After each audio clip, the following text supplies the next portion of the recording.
coming. So first, do you present yourself?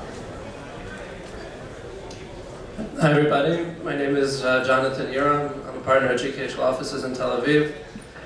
I run our I'm a high-tech and M&A lawyer, and past year I'm also running our blockchain and cryptocurrency practice.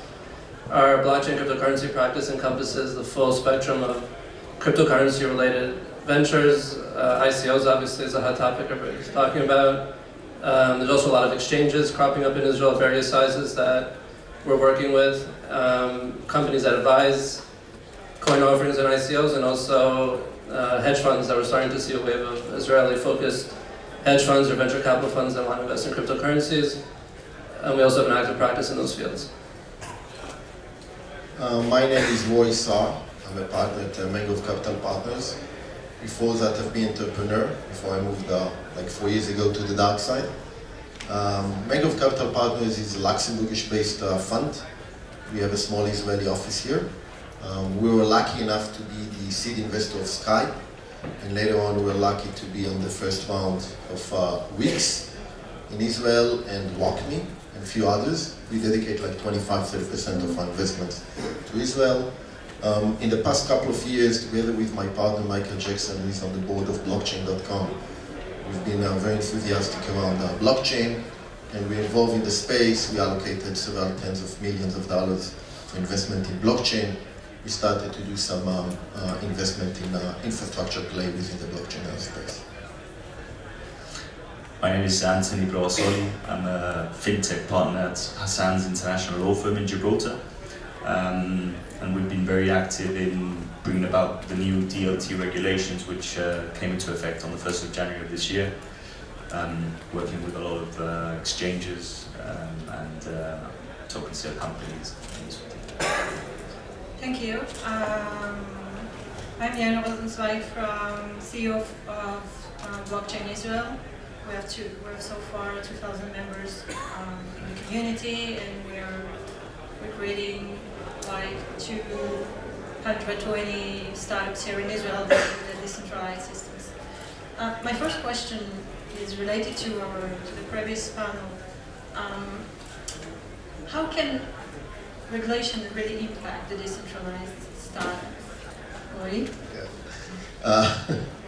It's interesting. I got a lot of friends with a lot of libertarian approach to life, but that approach crashed into reality because it's good in the ideology and the philosophy, but then when they start to face the Israeli tax authorities and to be in front of the IT investigation is not fun. The Israeli SEC, the ISA investigation is not fun. Definitely not to mention Lav 433, the Israeli FBI. And I'm not talking just about blockchain, guys. See what happens to our prime minister right now, who is facing the same situation. So this is not fun. So at the end of the day, we live in the real world, not in the digital world. This world is a regulated world, and we have to find a way to compromise. At the end of the day, the people I'm dealing with are the normative people. They are not the drug dealers or the weapon dealers of the blockchain. Those are the regular people, normative people who are trying to do decent business. This is why we need to find a way to coexist between the regulation and the decentralization. Anthony? Yeah, I mean, I fully agree with that. In Gibraltar, this is exactly what we were trying to do. We advise, obviously, the proper businesses that, not the scam artists. At least we spend a lot of time trying to, vet the processes and the clients that before we take them on, to make sure that they are a serious operation with a serious team behind it, and not just, one guy behind his computer. So, and I think what's important is to find the right type of regulation. Regulation is essential, I think, especially in this sort of place. What you don't want to do is over-regulate and to a position where you're stifling the innovation and not allowing these businesses to flourish. So that's why we thought in Gibraltar it's very important to find the appropriate type of regulation. Yeah, I think the previous panel kind of proved the point that it was a panel about ICOs and the entire panel was discussing regulation. So I think we've clearly reached a critical mass in terms of the fact that last year we saw the rise of the ICOs, and due to the media attention that was drawn to that, I think this year is the year of, in terms of cryptocurrency, is going to be the year of regulation. We're going to start seeing regulated, and we're already starting to see this year. Switzerland came out with something a couple weeks ago. Germany published something recently. We're starting to see more and more countries publishing various regulations, and that's clearly main focus of the industry this year. One of the challenges is that we're in an interim period now where we know there's regulation, we just don't know what it is, which is kind of making it difficult for people to operate. I think once people are kind of waiting for the regulations to come out and then operating according to those regulations. I'm personally a bit worried about the fact that, you know, I have a lot of expectation regarding regulation coming from governments. As an entrepreneur in the blockchain field, started dealing with the IoT field and the security layers of the blockchain. It became a bit complicated, you know, to read between the lines and speculations about how government, how the SEC. What do you think as, I mean, in the position of a VC or investments, what do you think that we can expect from it? First of all, I totally agree with the, I forgot the name of the previous speaker, who explained that, and this is our belief, what we see right now is just the tip of the iceberg. The institutional investors and many other investors are sitting on the fence right now, waiting for this supportive regulatory environment in order to get into the game. So we really believe that what we see so far is just the tip of the iceberg. That's the first thing. The second thing is that we know that for a fact from previous sessions is that the regulatory bodies are lagging behind. And this is why, and I'm sharing it with you, here with you guys, is that we are in a process of establishing the Israeli blockchain industry forums that act in a sort of pseudo SRO, in which we are setting our own code of conduct and setting what we like to call at Mango of the Y chain. The Y chain. Y chain is a line that allows us to distinguish between the legit businesses and the outlaws. And we believe that it needs to start within the industry. We are having a sound voice of discussion now with the relevant regulatory bodies in Israel. But at the end, they are looking at us to see what we are doing, what we like to adopt, on top of the fact that obviously they are looking at the SEC and the other international regulatory bodies. But it's a coexist, and it requires a cooperation between the industry and the regulatory body. To sit back and wait for them to come up with their regulations, it will be a nightmare for us.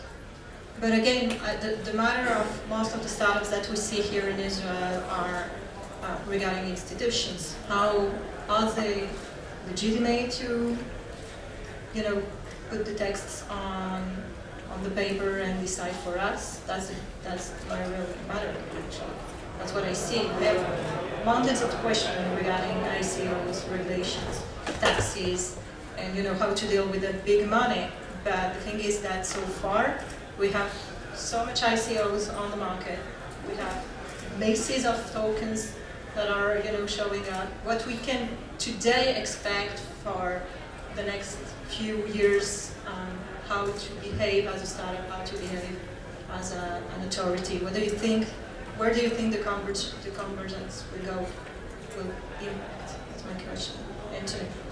That's a good question, and I think the first thing that you need to be considering is looking for a jurisdiction that is friendly to, or that is already has some sort of a regulation or position in respect of whether it's token sales or crypto business generally, a jurisdiction, that has already sort of has a position on this and who's already taken a view and who's got regulation in place. I mean, Gibraltar is one of them. There's a few different jurisdictions who are already sort of either have regulations in place or in the process of putting these together. And it's important to notice that this is a sort of international business that we're talking about. So it's not just one jurisdiction or another. I mean, you know, all of our clients, they've got a Gibraltar aspect of their operation, but they've got also a big presence in Israel or or even the US or any other jurisdiction. So it's important, like I think Jason said earlier, to take the appropriate legal advice in each jurisdiction where you are sort of having some sort of an establishment, a presence. Because obviously you want to stay on the right side of the law, and yeah, but certainly for the first thing, look for a jurisdiction which is already has an advanced position in terms of regulation. I'm curious about your views about China and Japan. What can we see coming for the next few years? I think China and Japan have taken almost opposite approaches towards cryptocurrencies. In China, as I mentioned before, they've essentially outlawed ICOs. So Chinese residents aren't supposed to participate in ICOs, you're not supposed to offer cryptocurrencies in China. Obviously, the Chinese public is one of the most active communities in cryptocurrency trading, but in terms of the regulatory environment there, at this point, they just blocked it completely. Japan, on the other hand, I think, has the most liberal approach to ICOs that we've seen throughout the world. We have a client now that's undergoing a registration process in Japan. People are very focused on the SEC and their viewpoint, and in the West, including Israel, the regulators have essentially adopted the approach that cryptocurrencies fall within securities and are trying to kind of force securities regulations that don't apply onto coin offerings. In Japan, because they're a cryptocurrency-friendly environment, they've essentially said cryptocurrencies are not securities, cryptocurrencies are cryptocurrencies. And they've essentially established a regulatory framework that says that we're worried about money laundering, we're worried about fraud, and they've essentially have regulated exchanges. And they've said that the exchange's job is to vet ICOs, and if somebody is able to prove to an exchange that they're a valid currency, they're allowed to do an ICO through the exchange, which is almost the opposite of the US framework, where they're saying, go to Reg D, go to private placement, don't trade it with the public. Japan's saying only tradable cryptocurrencies are ones that can go through an ICO process. Oui. Yeah, I mean, I don't want to get into the debate between